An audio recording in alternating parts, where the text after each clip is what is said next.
Bonjour à tous, ici Marina. J'ai pensé que ça pourrait être une bonne idée de vous présenter certaines reproductions de portraits du XVIIIe siècle que j'ai chez moi. Ça pourra faire une petite mini-série sympathique. Je vais essayer de vous parler un peu des personnages exposés ou des détails qu'on ne connaît pas forcément sur les peintures que je vous présente. On commence aujourd'hui avec Marie-Antoinette à la rose par Élisabeth Vigée-Lebrun, qui est sans doute le portrait le plus connu de la reine.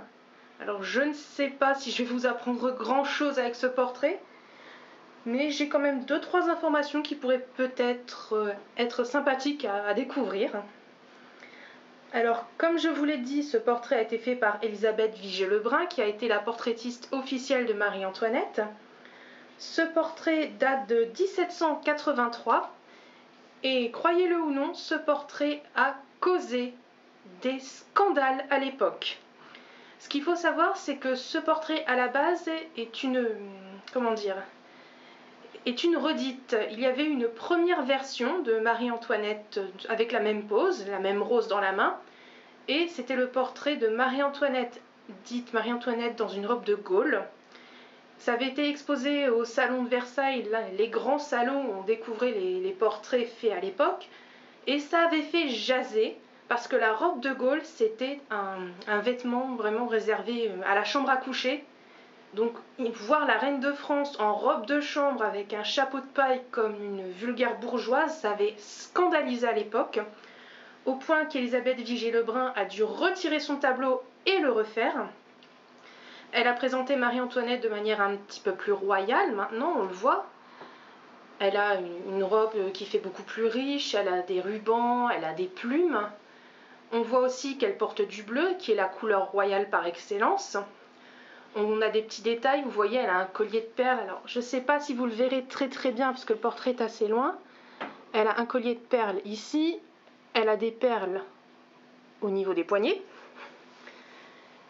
Mais là aussi, ça n'allait toujours pas. Ça a de nouveau posé problème.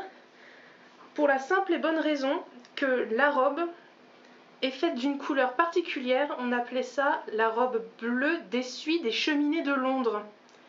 Ce qui fait qu'on a accusé la reine d'être anti-patriotique, d'autant plus que, comme vous pouvez le constater, le manteau de sa robe ici s'ouvre sur le côté pour partir au niveau des hanches.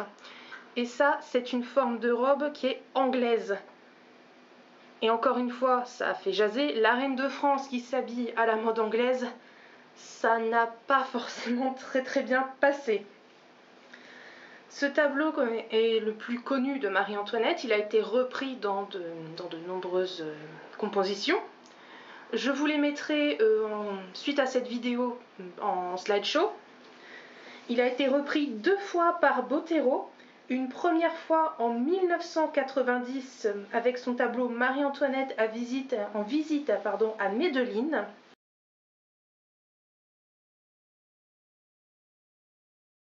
Bottero, encore une fois, en 2005 avec Marie-Antoinette d'après Vigée-Lebrun.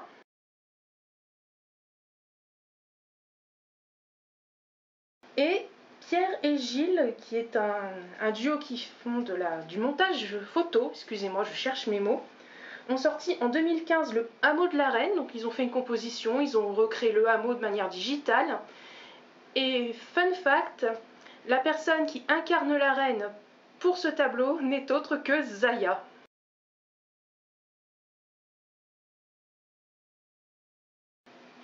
C'est plutôt bien réussi, j'aime beaucoup la composition en tout cas.